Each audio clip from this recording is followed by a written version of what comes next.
एक बार फिर देवर्षि नारद के मन में यह अभिमान पैदा हो गया कि वे ही भगवान विष्णु के सबसे बड़े भक्त हैं। वे सोचने लगे, मैं रात दिन भगवान विष्णु का गुणगान करता हूँ, फिर इस संसार में मुझसे बड़ा भक्त और कौन हो सकता है। किंतु पता नहीं श्रीहरि मुझे ऐसा समझते हैं या नहीं। यह विचार कर नारद भगवान विष्णु के पास क्षीर सागर में पहुंचे और उन्हें प्रणाम किया। विष्णु जी बोले, आओ नारद, कहो कैसे आना हुआ। नारद बोले, भगवान, मैं आपसे एक बात पूछने आया हूं। भगवान विष्णु बोले, मैं तुम्हारे मन की बात जानता हूं नारद, फिर भी तुम्हारे मुंह से सुनना चाहता हूं। नारद ने कहा, हे देव, मैं जीवन भर आपका गुणगान करता रहा हूं, पल पल हर क्षण मुझे बस आपका ही ध्यान रहता है। आप मुझे ये बताइए कि क्या मुझसे भी बड़ा आपका कोई अन्य भक्त है संसार में। भगवान विष्णु समझ तो पहले ही गए थे कि नारद को अपनी भक्ति पर अभिमान पैदा हो गया है, किंतु अपने मन की बात छुपाकर वे बोले, नारद, इस प्रश्न के लिए तो तुम्हें मेरे साथ मृत्यु लोक चलना पड़ेगा। नारद बोले, ठीक है भगवान, मैं मृत्यु लोक चलने के लिए तैयार हूं। भगवान विष्णु नारद को लेकर मृत्यु लोक चल पड़े। धरती पर पहुंचकर दोनों ने किसान का भेष धारण किया और एक गांव के किनारे बनी एक झोपड़ी की ओर चल पड़े। विष्णु बोले, नारद, मेरा एक बहुत बड़ा भक्त यहाँ इस कुटिया में रहता है। आश्चर्य है, क्या मुझसे बढ़कर भी किसी की भक्ति हो सकती है।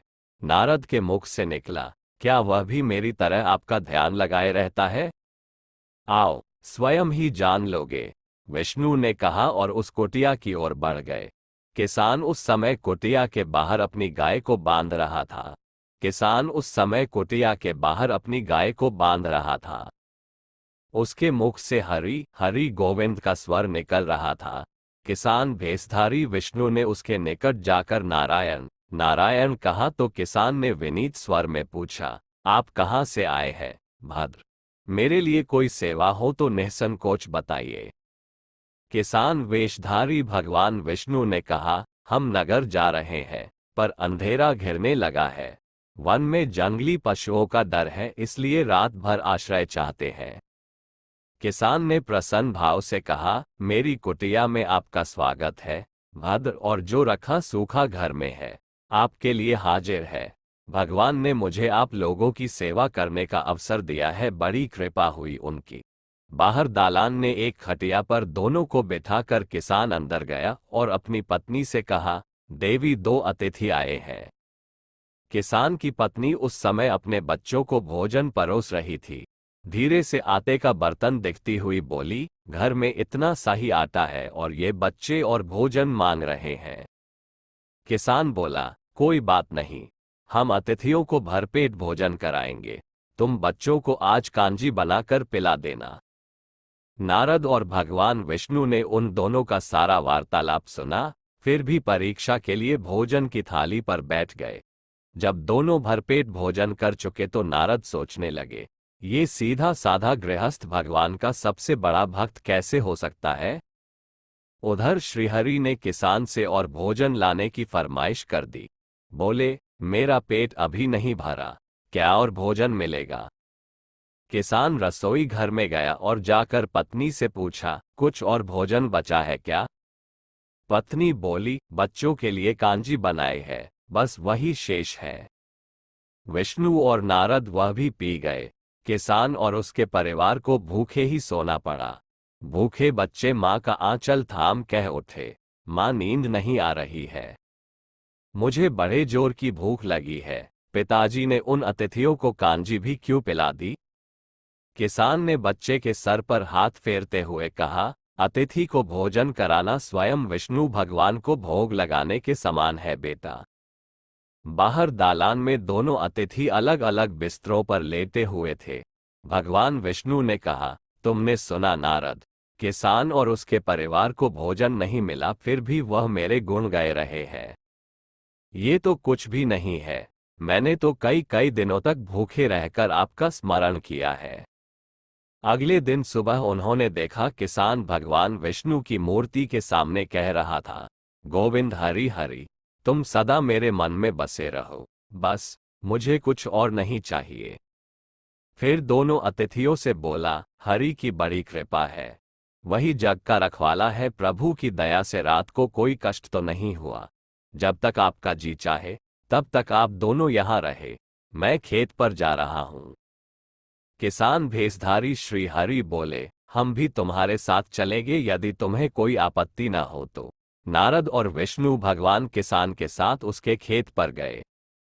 किसान बोला, यही है अपना खेत, अब मैं अपना काम करूंगा, गोविंद हरि हरि। नारद बोले, तुम तो सत्पुरुष हो, भगवान के बड़े भक्त हो, हर घड़ी उनका नाम लेते रहते हो। किसान बोला, अरे कहाँ, काम से जब भी थोड़ा बहुत समय मिलता है तभी उनका नाम लेता हूँ। नारद ने पूछा, कब कब मिलता है समय? किसान बोला, सुबह उठता हूँ तब, रात को सोता हूँ तब, और दिन में जब भी काम से समय मिल जाए। ओह समझा, नारद के मुख से निकला। दोनों जब किसान से विदा लेकर चले तो नारद ने व्यंग्यात्मक स्वर में कहा, आपने सुना भगवान, वो सुबह शाम 2 बार ही आपका स्मरण करता है, जबकि मैं हर समय ध्यान करता हूँ, फिर भी आप उसे महान भक्त बताते हैं।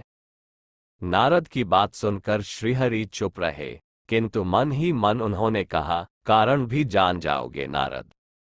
विष्णु ने एक कलश को तेल से लबालब भरकर नारद को दे दिया और बोले, नारद इसे अपने सिर पर रखकर बिना हाथ लगाए सामने वाली पहाड़ी तक ले चलो।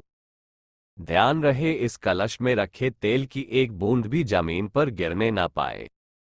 नारद बोले, ये कार्य सहज तो नहीं है। ये कहकर नारद ने कलश सिर पर रख लिया और पहाड़ी की ओर चल दिए। नारद पहाड़ी तक गए और लौट आए।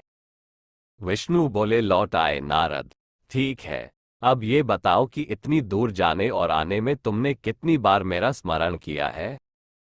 नारद बोले, एक बार भी नहीं भगवान, करता भी कैसे, मेरा सारा ध्यान तो तेल और कलश की तरफ लगा हुआ था। श्रीहरि बोले, तब तुम ही सोचो, वह किसान दिन भर कठिन परिश्रम करता है, फिर भी 2-4 बार मेरा स्मरण जरूर करता है, और तुम एक बार भी मेरा स्मरण नहीं कर पाए। विष्णु की बात सुनकर नारद के अंतर्चक्षु खुल गए। वो श्रीहरि के चरणों में गिरकर बोले, मान गया प्रभु, जो संसार के झंझटों में रहकर भी आपका स्मरण करते हैं वे ही सबसे बड़े भक्त हैं।